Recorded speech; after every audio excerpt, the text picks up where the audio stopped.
Suchi leaks photo எல்லாம் த்ரிஷா கொடுத்தது. என் முன்னாள் கணவர் ஒரு கே. தனுஷ் கூட ஒரே ரூமுக்குள்ள போனாரு. புதுகுண்டை தூக்கி போட்ட சுசித்ரா பதிலடி தந்த த்ரிஷா. பாடகி சுசித்ரா சமீபத்துல அளித்த பேட்டியில சுச்சி லீக்ஸ்ல வெளிவந்த புகைப்படங்களை த்ரிஷாவா தான் கிட்ட கொடுத்ததா பரபரப்பு தகவலை வெளியிட்டு இருக்காங்க. பாடகி சுசித்ரான்றதும் அனைவருக்கும் முதல்ல நினைவுக்கு வர்றது சுச்சி லீக்ஸ் விவகாரம் தான். கடந்த 2016ஆம் ஆண்டு பாடகி சுசித்ராவோட ட்விட்டர் பக்கத்துல இருந்து தனுஷ், த்ரிஷா, அனிருத், ஆண்ட்ரியா போன்ற பிரபலங்களோட அந்தரங்க புகைப்படங்கள் வெளியாகின. சுச்சி லீக்ஸ் என்ற பெயர்ல அந்த புகைப்படங்கள் எல்லாம் வெளியிடப்பட்டன.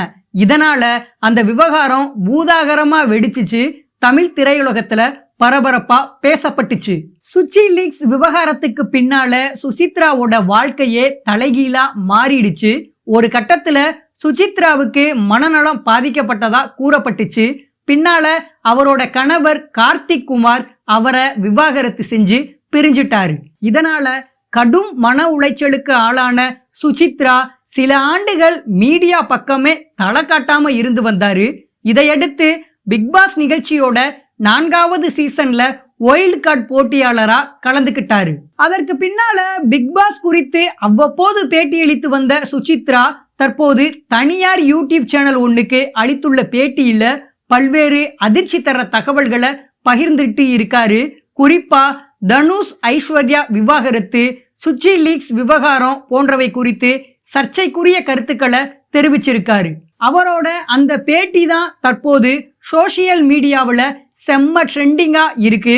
அது மட்டும் இல்லாம தன்னோட முன்னாள் கணவர் ஓரின சேர்க்கையாளர்னு அவரும் தனுஷும் இணைஞ்சு குடிச்சிட்டு ஒரு அறைக்குள்ள போறத தான் பார்த்ததாகவும் அந்த அறைக்குள்ள அவங்க என்ன செஞ்சாங்கன்றதும் எனக்கு தெரியும்னு பரபரப்பு தகவல் ஒன்ன அண்மையில வெளியிட்டு பரபரப்ப கிளப்பி இருக்காங்க. அது மட்டும் இல்லாம எனக்கு திருமணமான 2 ஆண்டுகள்லயே கார்த்திக் குமார் ஓரின சேர்க்கையாளர் அப்படின்றது எனக்கு தெரிஞ்சிருச்சு. ஆனா இது எங்க அப்பா அம்மா சேர்ந்து நடத்தி வச்ச கல்யாணம்ன்றதுனால நான் பொறுமையா இருந்தேன். அதற்கு பிறகு 12 ஆண்டுகள் கழிச்சு தற்போது விவாகரத்து பெற்றிருக்கேன்னு கூறியிருக்காங்க. இந்த நிலையில இந்த தகவலுக்கு தன்னோட பதில சுசித்ராவோட முன்னாள் கணவரும் நடிகருமான கார்த்திக் குமார் தன்னோட சமூக வலைதள பக்கத்துல வெளியிட்டு இருக்காரு.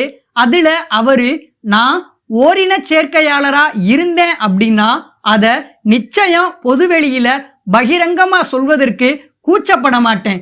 நான் ஒரு ஓரின சேர்க்கையாளர்களுக்காக நடக்கிற அனைத்து முன்னெடுப்புகளிலும் உலகத்தின் எந்த மூலையில இருந்தாலும் கலந்துக்குவேன். ஆனா அதற்கு நான் ஒரு ஓரின சேர்க்கையாளரா இருக்கணும்னு அவசியம் இல்ல.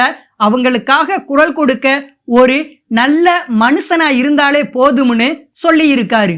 சுசித்ரா கூறிய இன்னொரு பரபரப்பான விஷயம் என்னன்னு பாத்தீங்கன்னா சுச்சி லீக்ஸ் போட்டோக்கள் எல்லாமே த்ரிஷா கொடுத்ததுதான்னு அவர் புது புயலை கிளப்பி இருக்காரு. இதன்படி அவர் என்ன சொல்லியிருக்காருன்னா சுச்சி லீக்ஸ் போட்டோ எல்லாம் த்ரிஷா கொடுத்ததுதான். அதனாலதான் ஐ எம் ஹர்ட்னு ஆளாளுக்கு ஒரு ட்வீட்டை போட்டுட்டு அவங்க பாதிக்கப்படாம உக்காந்து இருந்தாங்க. இது ஒரு குரூப்பா ரூம்ல சிரிச்சு சிரிச்சு பண்ண வேலை. அதுல த்ரிஷாவும் ஒருத்தி. நீங்களே என்ன அப்படி பண்ணுவீங்க, அப்புறம் நீங்களே ட்வீட் பண்ணி என்ன சபிப்பீங்களா? என்ன நியாயம் இது? அப்புறம் நாங்க சுச்சி மேல கேஸ் போட மாட்டோம். கார்த்திக் குமார் எங்க கிட்ட கெஞ்சி கேட்டாருன்னு சொல்லி நீங்களே என்ன மன்னிச்சிட்டேன்னு சொல்றீங்க. என்ன இதெல்லாம்னு ஆதங்கத்தோட பேசி இருக்காரு. சுசித்ராவோட இந்த பேட்டி வைரலான நிலையில நடிகை த்ரிஷாவும் இதற்கு தன்னோட பதிலடிய கொடுத்திருக்காரு. அதன்படி ஒரு மீம் ஒன்ன தனது சோசியல் மீடியாவில் பகிர்ந்து நான் சரியா இருந்தாலும் உலகம் என்ன குறை சொல்லிக்கிட்டே இருக்கு, உண்மைக்கு புறம்பா பேசுதுன்னு பதிவிட்டு அப்செட்டா இருக்கிற ஒரு எமோஜியையும் ஷேர் செஞ்சுக்கிட்டு இருக்காரு.